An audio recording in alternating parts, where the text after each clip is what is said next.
हाय, मैं अनुराधा। आज मैं आपको बताने वाली हूँ भगवद गीता। भगवद गीता के बारे में कुछ ऐसी बातें जो कि बहुत ज़्यादा इम्पोर्टेंट है।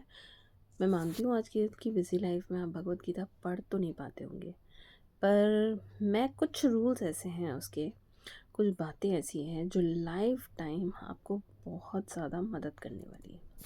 इनफैक्ट कुछ ऐसे रूल्स हैं जो मैं तो हमेशा याद रखती हूँ और बचपन से मेरे पापा ने मुझे सिखाए भी हैं। वो एक्चुअली अब मैं रियलाइज़ करती हूँ कि ये सारी भगवद गीता की ही बातें थी जो मेरे पापा ने मुझे सिखाई थी। और वैसे मैंने खुद ने भी भगवद गीता कम से कम 3 से 4 बार पढ़ी है। और जिस टाइम पढ़ी थी उस वक्त इतने अच्छे से नहीं समझ में आई थी जितना कि अब समझ में आ रही है। पर ये 5 बातें जो मैं आज आपको बताने वाली हूँ वो आपको लाइफ टाइम याद रखना वो बहुत मदद करने वाली है। स्पेशली जो स्टूडेंट्स हैं आज के उनके लिए है। देखिए, सबसे पहली बात ये जो भगवत गीता में हमने सीखी है, जो हमने कई बार सुनी भी है कि कर्म कर और फल की इच्छा मत कर। पर कर्म कर, फल की इच्छा मत कर, ये बात तो सब बताते हैं, पर उसका एक हिडन मीनिंग है जो आपको नहीं पता है। उसका एक हिडन मीनिंग ये है कि कर्म तो करना है हमें, पर वो कर्म जो हम कर रहे हैं उसे हमें 100% डेडिकेशन के साथ करना है। अदरवाइज़ जो 100% गोल हमारा सेट किया गया है ना, हम वहाँ तक नहीं पहुँच सकते। तो 100% डेडिकेशन के साथ कर्म करोगे तब आप उस फल तक पहुँच पाओगे। और जब आप 100% डेडिकेशन के साथ काम करते हो ना, तो एन्जॉय द प्रोसेस, यानी अपने प्रोसेस पे ध्यान दीजिए, उससे एन्जॉय कीजिए, ना कि आप अपने फल के बारे में 24 घंटा सोचते रहें। दूसरी बात जो कि बहुत इम्पोर्टेंट है और जो अक्सर लोग भूल जाते हैं, वो ये है कि आप जो भी मेहनत कर रहे हैं ना, जो आप 100% मेहनत कर रहे हैं। अब इसमें कई बार ऐसा होता है कि जब हम 100% मेहनत करते हैं किसी चीज़ के लिए और उसके बाद हमारी 100% मेहनत होने के बावजूद हमें रिज़ल्ट नहीं मिलता है। तो जब आपको रिज़ल्ट ना मिले ना, तो याद रखना एक बात कि प्लीज़, हर चीज़ के 2 पहलू होते हैं। एक तो आपका प्लान होता है और एक होता है गॉड्स प्लान। तो गॉड्स प्लान पे बिलीव करो, कुछ और बेहतर होने वाला है। और दूसरी बात कि वो जो हमने सारी 100% मेहनत की थी, तो ये याद रखना हमेशा कि मेहनत कभी खाली नहीं जाती। ये दूसरी इम्पोर्टेंट बात है कि मेहनत कभी खाली नहीं जाती। मैं अपना एग्ज़ाम्पल बताती हूँ आपको। जब मैं गवर्नमेंट एग्ज़ाम के लिए तैयारी कर रही थी तब मैंने बहुत सारे सब्जेक्ट्स पढ़े और मैं गवर्नमेंट एग्ज़ाम क्रैक नहीं कर पाई। मैंने बहुत मेहनत की थी, मैं नहीं कर पाई और कई बार तो सिर्फ 2 ढाई ऐसे मार्क्स से रह गई। पर उसके बाद मुझे बहुत ही ज़्यादा डिप्रेशन भी हुआ था इस चीज़ को लेकर कि मैं क्यों नहीं कर पाई, अपने आप को ब्लेम करती थी। पर धीरे धीरे धीरे मुझे ये चीज़ रियलाइज़ हुई कि मैंने जो वो मेहनत की थी ना 1 साल 2 साल, जिसमें मैंने सारे सब्जेक्ट्स पढ़े हैं, उस नॉलेज की वजह से मैं आज 5th to 6th standard, 7th standard, 8th standard, 9th standard तक के बच्चों को मैथ्स छोड़ सारे सब्जेक्ट पढ़ा लेती हूँ, क्योंकि मुझे उन सब्जेक्ट्स की अच्छी खासी नॉलेज है। क्योंकि वो जो 1 साल मैंने या 2 साल मैंने मेहनत की ना, वो सारी मेहनत मेरी वेस्ट नहीं हुई। So I stick to God's plan.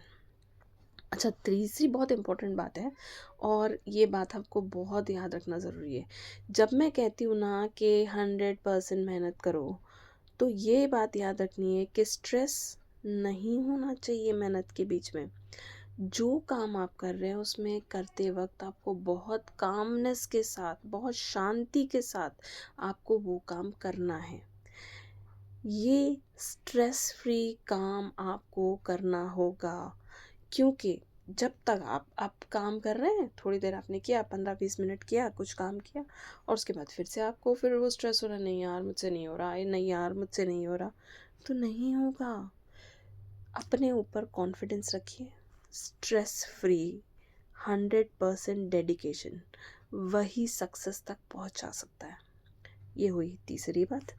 अब हम चौथी बात पे आते हैं, कंट्रोल फियर, जो कि मैंने अभी तीसरी बात में भी आपको बताया है कि कंट्रोल करना चाहिए हमें हमारे फियर को। क्योंकि क्या होता है, देखो, क्या मैं भले कितना भी कह दूँ कि आप डरिए मत, काम करिए, डरिए मत, काम करिए, फल की इच्छा मत सोचिए, फल के बारे में मत सोचिए। कितने भी लोग आके कह दें, पर फिर भी आप जब कोई मेहनत कर रहे होते हैं तब आपको डर लगता है, और ये सच है, डर लगता है। तो जब आपको डर लगे ना, फियरलेस रहना है आपको। फियरलेस कैसे रह जाएगा? फियरलेस रहने के लिए एक छोटी सी एक्सरसाइज है जो आपको करनी चाहिए। आप सुबह जब उठते हैं, या मान लो जब भी आप फियर या एनेक्सिटी आपको लग रही है कि मैं बहुत ज़्यादा स्ट्रेस में हूँ, मुझे डर लग रहा है, उस वक्त आपको क्या करना है? लंबी सांस लेनी है। 5 मिनट्स तक लंबी सांस लेनी है, फिर उसे छोड़ना है, फिर लंबी सांस लीजिए, फिर छोड़ना है। और 5 मिनट भी ना हो पाए ना तो 5 सेकेंड्स का टाइम ले लो। जितनी हो सके उतनी लंबी सांस लो और फिर उसे धीरे धीरे छोड़ दो। और ये काम करने के बाद, मेरे एक सर थे, गुजरात के थे वो सर। उनके अंडर में मैंने एक कोर्स किया था जिसका नाम था मेमोरी मैजिक। तो मेमोरी कैसे बढ़ाते हैं वो हमें सिखाते थे। कोई गुजरात का ग्रुप था, सव्यसाची ग्रुप। तो वो सर ना हमें, हमारी क्लास जब शुरू होती थी तो हमेशा हमें एक गाना गाने को कहते थे। वो गाते थे, हम उनके साथ ही गाते थे। और पूरा गाना तो मुझे नहीं याद, पर उसमें एक लाइन बहुत इंपॉर्टेंट थी जो आज भी मेरे बहुत काम आती है। वो लाइन थी, I can I can I can, I can I can I can. और लगातार बोलते थे हम ये लाइन। आप समझ लीजिए 10 to 20 टाइम्स हम लोग ये लाइन बोलते थे, और फिर हमारा सेशन शुरू होता था, और साथ में गाना भी था उसके। तो 10 to 20 टाइम्स जब आप ये लाइन बोल रहे थे ना, अंदर से एक ऐसा मोटिवेशन आता है, और वो सारी प्रॉब्लम्स जो उस वक्त फियर लग रही थी ना कि ये नहीं होगा, वो नहीं होगा, वो सारी धीरे धीरे धीरे धीरे हटने लग जाती है। ठीक है, ये हुई हमारी चौथी बात। अब आते हैं हम अपनी फाइनल बात पे, कि knowledge comes through humility, question and guidance. देखो, नॉलेज ना ऐसे नहीं मिलती है हमें कि हमने 4 बुक्स पढ़ ली या हमने कुछ और कर लिया जिसकी वजह से। नॉलेज पाने के लिए सबसे ज़्यादा इम्पोर्टेंट ये है कि आपको अपना फोकस ना 3 डायमेंशनल रखना पड़ेगा। यानी क्या, कि जब आप कोई चीज़ पढ़ते हैं, मान लो आपने एक कॉन्सेप्ट पढ़ा, वो कॉन्सेप्ट कहाँ से आया, कैसे आया, किस तरीके से बना, जो उसके आस पास के सारे क्वेश्चंस होते हैं ना, उन सब के बारे में पता लगाइए। तभी आपको रियल नॉलेज मिलेगी। और जब इस तरीके से आप पढ़ाई करना शुरू करेंगे ना, you will start enjoying.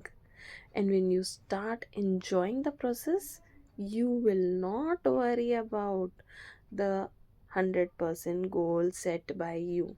You will already achieve it. Success पाने के लिए हमें मेहनत करना ज़रूरी है, और भगवान भी उनकी मेहनत को आगे रिजल्ट तक पहुंचाते हैं जो सच में डेडिकेशन के साथ काम करते हैं। Thank you.